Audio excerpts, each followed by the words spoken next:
returned to his Maker in the fullness of time, after a long life lived in freedom, he wins a final victory over Hitler. You helped defeat what Churchill called a monstrous tyranny never surpassed in the dark, lamentable catalog of human crime. And you laid the foundation for a more just, free, and decent world. Together with our allies, we built peace out of war, a hard-headed peace, a peace renewed by constant commitment, a peace forged by the generation that won the bloodiest war in human history. And so our gratitude must never fade. Our memories must never dim, and our resolve must never fail.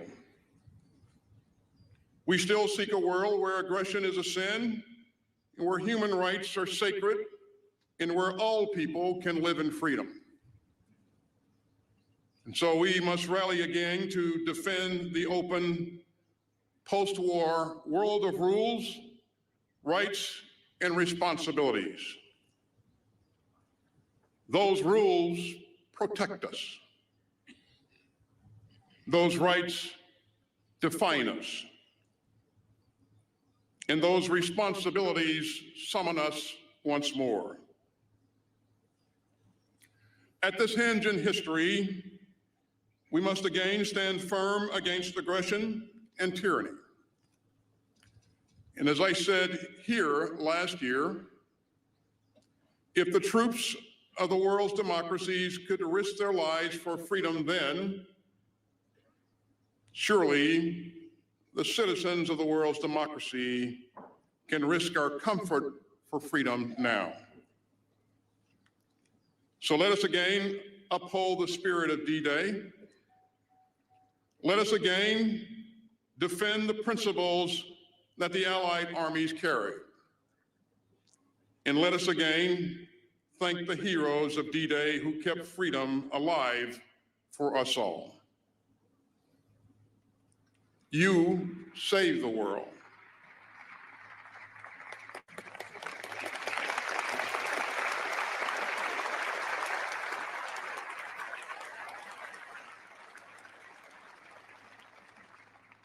You saved the world, and we must only defend it. Gentlemen, we salute you.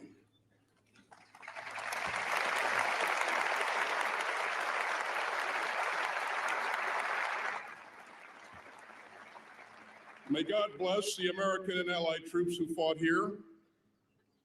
May God bless the United States of America, and may God bless all who cherish human freedom. Thank you.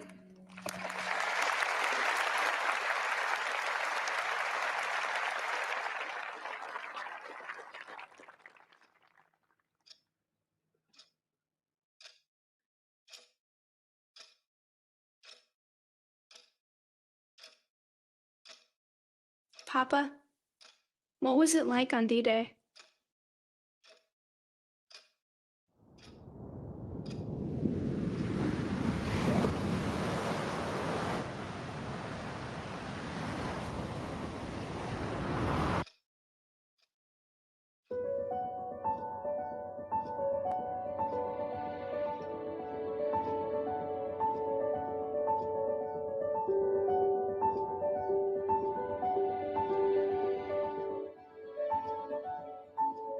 We had no idea what we were going to do or where it would happen, but it was the beginning. It was a very decisive battle for us because our mission was to establish ourselves on the beach. When we were on that boat, on that Higgins boat, everybody talked about the same thing, helping each other and not getting killed. We started up this sandy area, and there were hundreds of men inside. My father jumped about 1:30 in the morning on June 6th. The plane was too low, it was too fast, the fire coming up was so thick, it was like you could walk on it. It wasn't something that we had ever seen before in all of our training. I always have said that there was the power of my mother's prayers that saved me that day.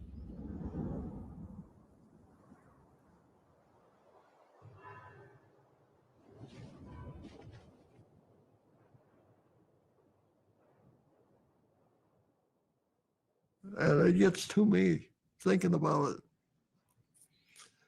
But as I look over those crosses, I see people standing up, even waving. I have to go back because there's something there that draws you back.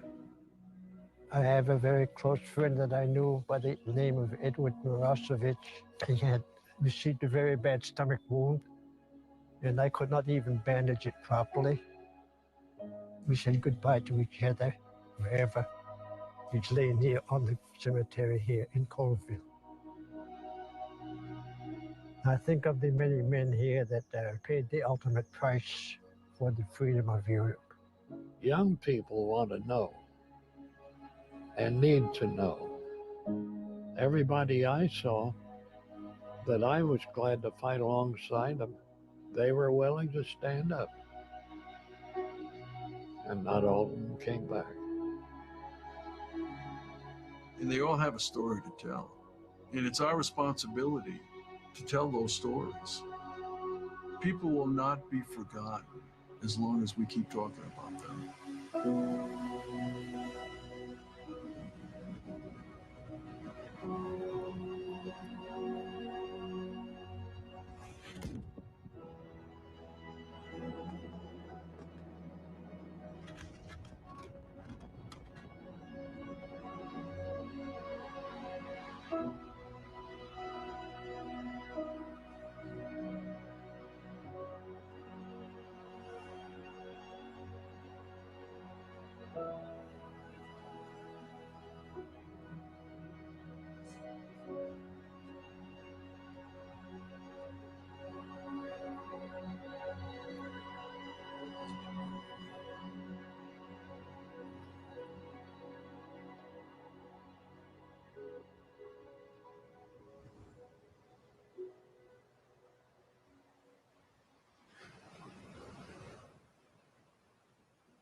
I am not a hero, I just did my job. The real heroes are laying here on the cemeteries. These are our heroes, and we should never forget them.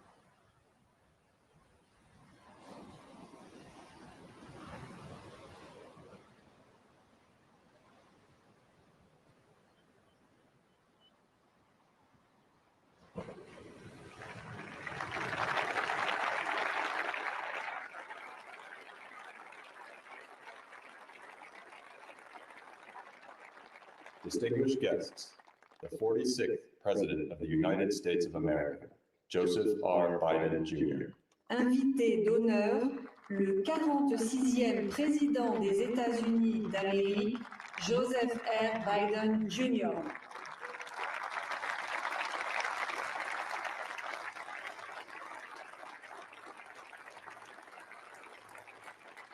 The hour had nearly come.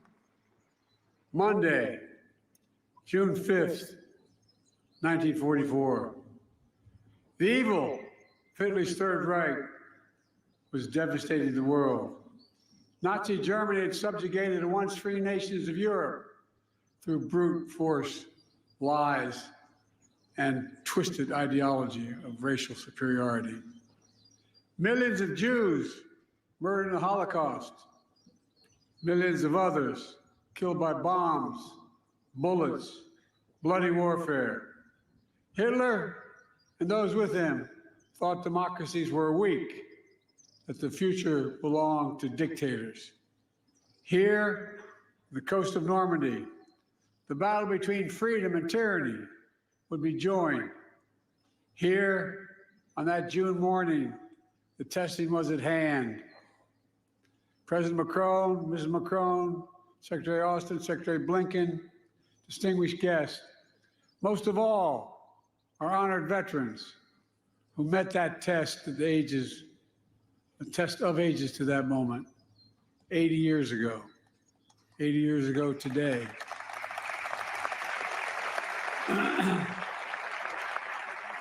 On behalf of the American people, and as Commander-in-Chief, it's the highest honor to be able to salute you here in Normandy once more.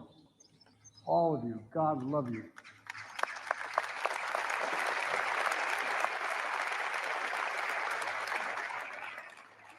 Winston Churchill called what happened here, quote, the greatest, most complicated operation ever, end of quote.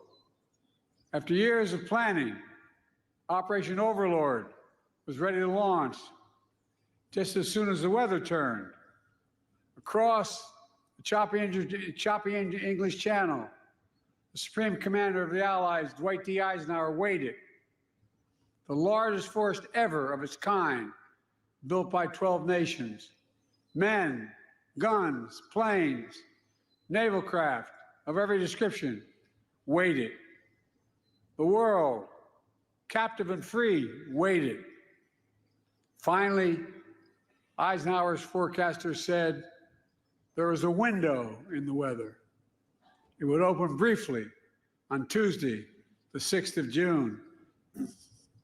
The general weighed the options and gave the order. At dawn, the Allies would strike.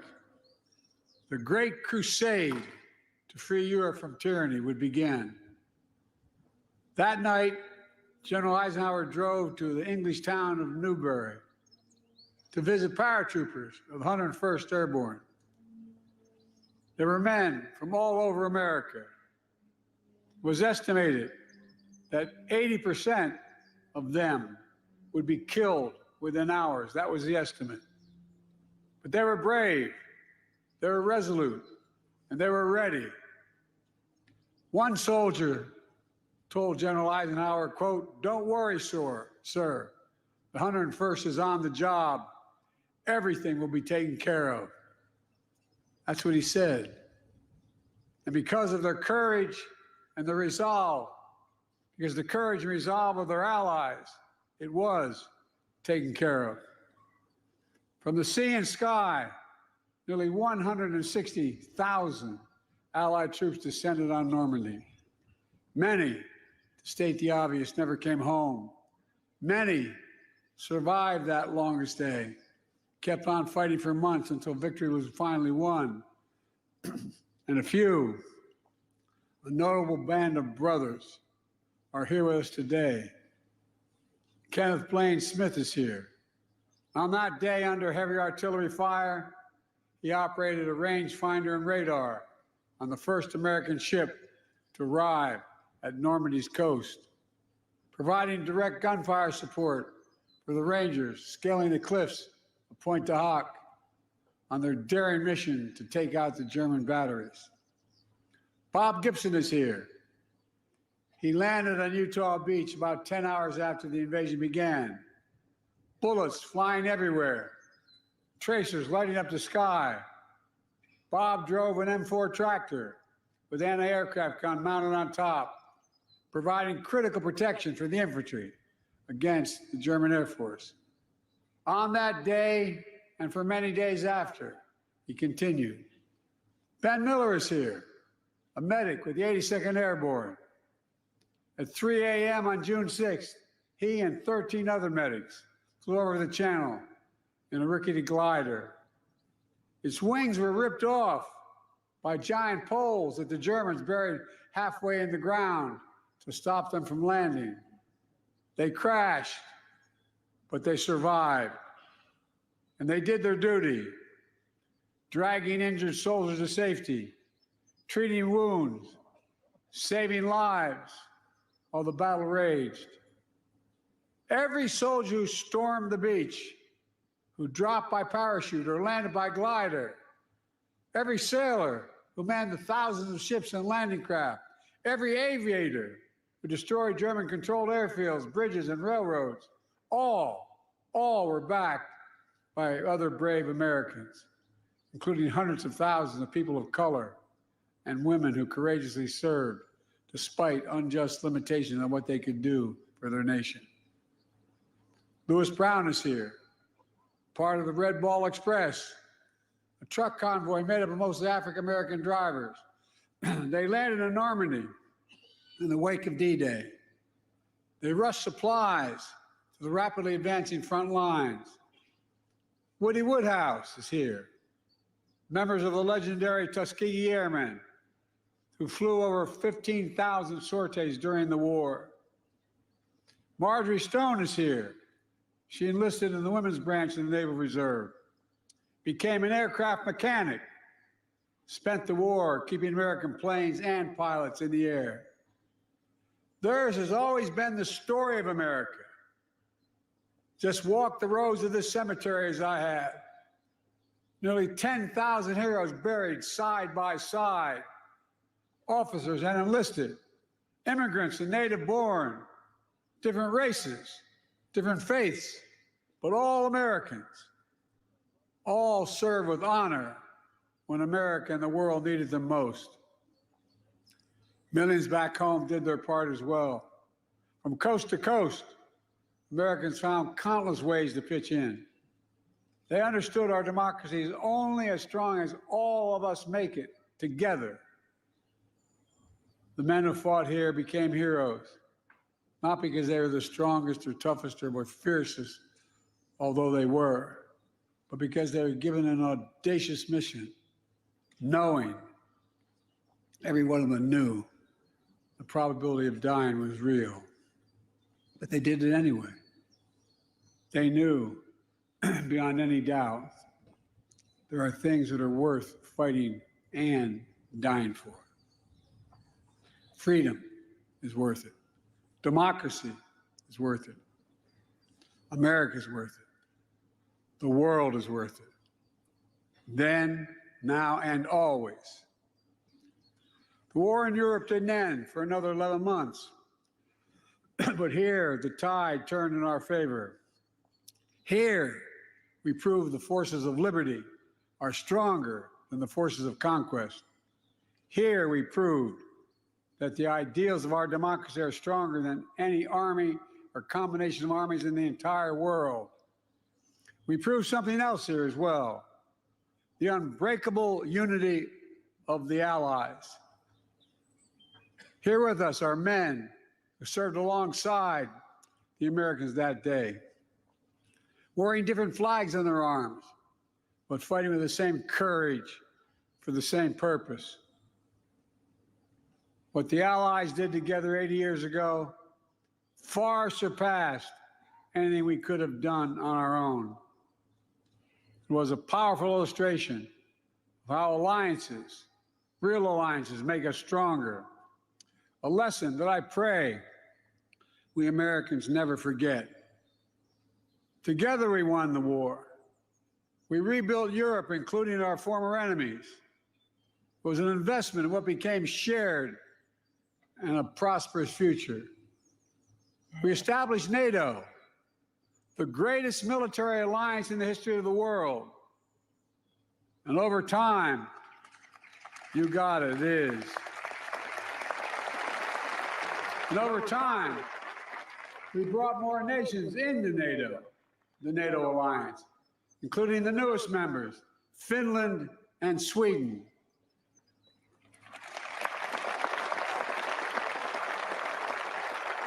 Today, NATO stands at 32 countries strong, and NATO is more united than ever, and even more prepared to keep the peace, deter aggression, defend freedom all around the world. America has invested in our alliances and forged new ones, not simply out of altruism, but out of our own self-interest as well. America's unique ability to bring countries together is an undeniable source of our strength and our power. Isolationism was not the answer 80 years ago and is not the answer today.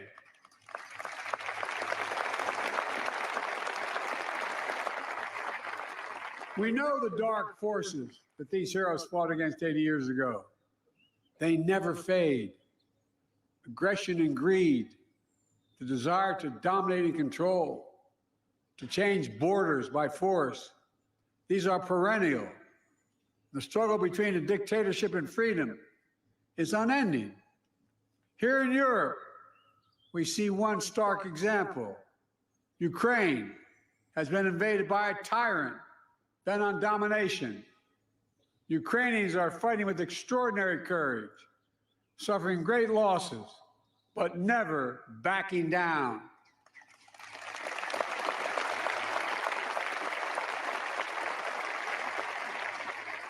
They've been inflicted on the Russian aggressors. They've suffered tremendous losses, Russia. The numbers are staggering. 350,000 Russian troops dead or wounded.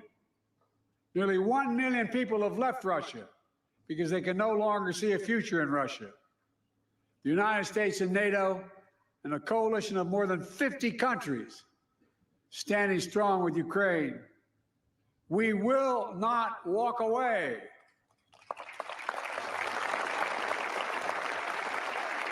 Because if we do, Ukraine will be subjugated, and it will not end there.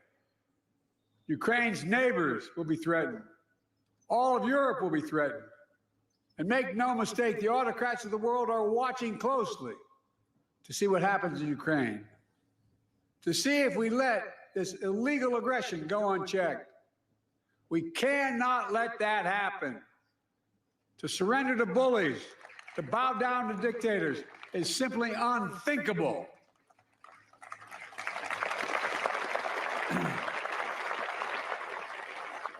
Were we to do that, it means we'd be forgetting what happened here in these hallowed beaches. Make no mistake, we will not bow down. We will not forget. Let me end with this. History tells us freedom is not free. If you want to know the price of freedom, come here to Normandy. Come to Normandy and look. Go to the other cemeteries in Europe where our fallen heroes rest. Go back home to Arlington Cemetery. Tomorrow, I will pay respects at Pointe du Hoc. Go there as well and remember, the price of unchecked tyranny is the blood of the young and the brave. In their generation, in their hour of trial, the Allied forces of D-Day did their duty. Now the question for us is, in our hour of trial, will we do ours? We're living in a time when democracy is more at risk across the world than any point since the end of World War II, since these beaches were stormed in 1944. Now we have to ask ourselves, will we stand against tyranny, against evil, against crushing brutality of the iron fist? Will we stand for freedom? Will we defend democracy? Will we stand together? My answer is yes, and only can be yes.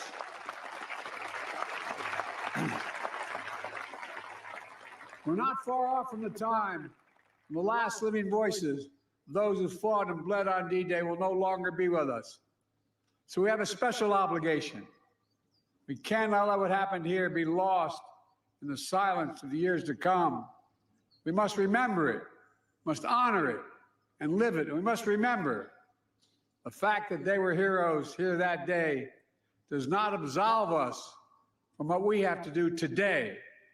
Democracy is never guaranteed. Every generation must preserve it, defend it, and fight for it. That's the test of the ages. In memory of those who fought here, died here, literally saved the world here. Let us be worthy of their sacrifice. Let us be the generation that when history is written about our time, in 10, 20, 30, 50, 80 years from now, it'll be said, when the moment came, we met the moment. We stood strong. Our alliances were made stronger. We saved democracy in our time as well. Thank you very much, and may God bless you all. May God protect our troops. Thank you.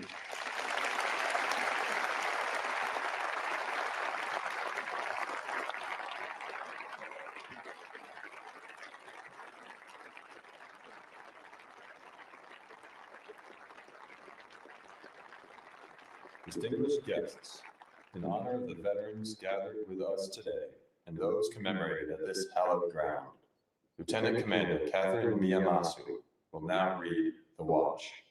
Chers invités, en l'honneur des vétérans réunis avec nous aujourd'hui et de ceux qui sont commémorés dans ce lieu sacré, la capitaine de corvette Catherine Miyamasu va maintenant lire The Watch, la garde. Detail! Attention!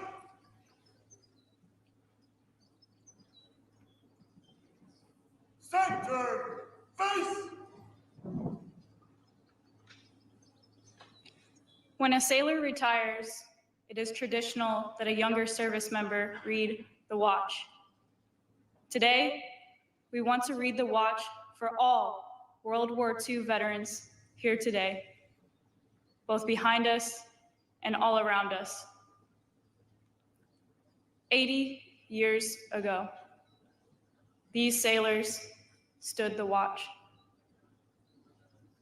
While some of us were in our bunks at night, these soldiers stood the watch. While some of us were in school learning our trade, Marines, airmen, and coasties stood the watch.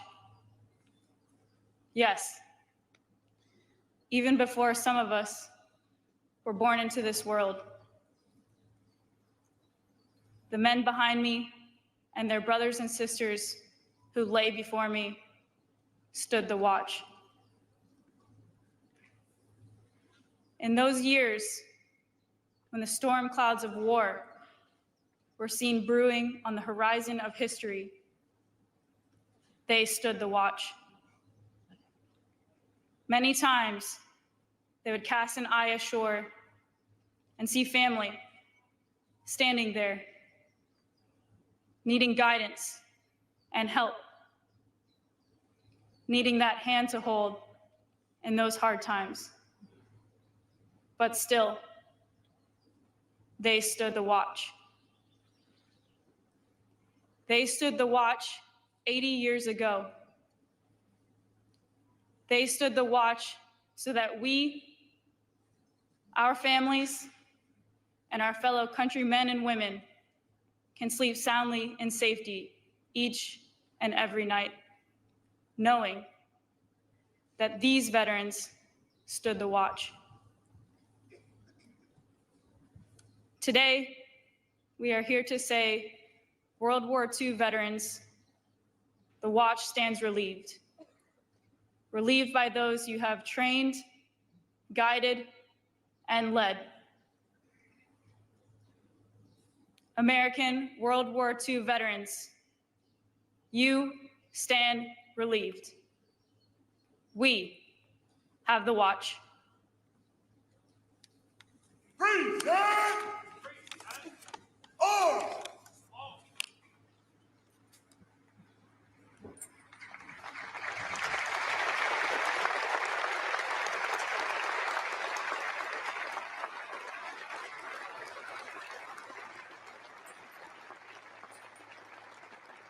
Order!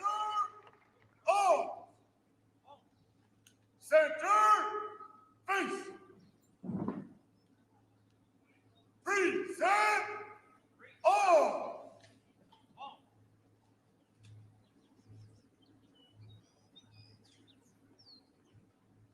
Distinguished guests, please rise if you are able, as we salute those memorialized here at Normandy American Cemetery, and remain standing for the playing of La Sonnerie au Mort and Taps, and the departure of the official party.